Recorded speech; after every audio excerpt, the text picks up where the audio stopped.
साल 2012 में उस वक्त मनमोहन सिंह की सरकार थी। दो ट्रेन को आपस में टकराने से रोकने के लिए कवच नाम के एक सिस्टम का काम शुरू हुआ।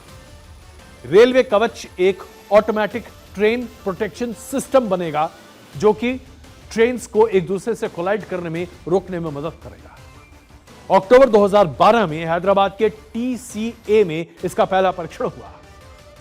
टेस्टिंग को पाथ ब्रेकिंग कहा गया कि ऐसी टेक्नोलॉजी दुनिया में कहीं किसी देश के पास नहीं है और भारत इस टेक्नोलॉजी को विकसित करने अपने रेलवे में लगाएगा, जिसकी वजह से लोगों की जान बचेगी। 2012 से लेकर आज हम 2024 में बैठे, 12 साल निकल गए साहब। 12 साल में यह सुरक्षा कवच सिर्फ लैब में ही बैठा हुआ है। आइए हम आपको बताते हैं उस कवच के बारे में जिसे बहुत ही फैनफेयर के साथ एक बार फिर लागू किया गया 2017 में।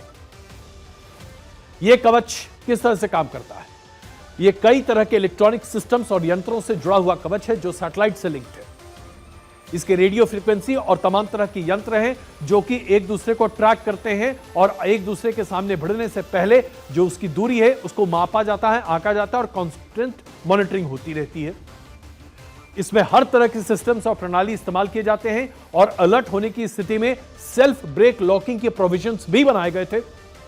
यानी कि एक ऐसा सिस्टम जो कि अगर दो ट्रेन्स एक दूसरे से भिड़ने की स्थिति में हो तो ऑटोमेटिक ब्रेन्स को इनेबल कर देता है, जो कि आज कई तरह की गाड़ियों में आप देख रहे हैं, जहां हम देखते हैं कि auto driven cars.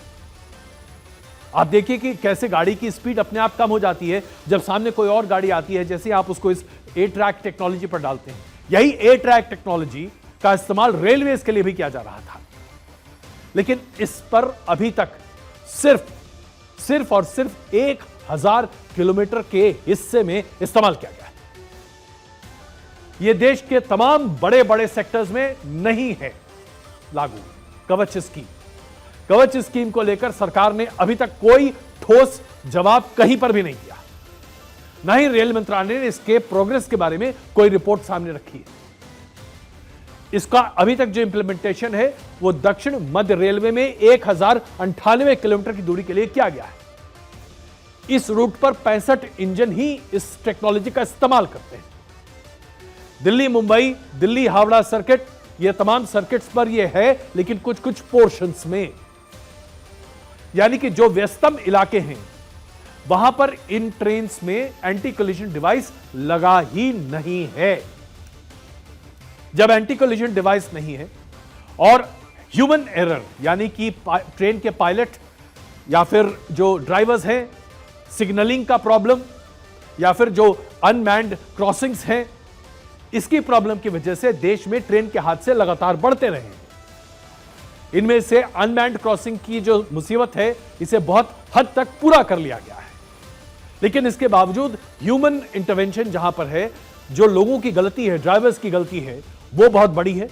Signalling system को लेकर भारत में अभी भी बहुत बड़े काम होने बाकी हैं और ये काम नहीं हुए अभी तक।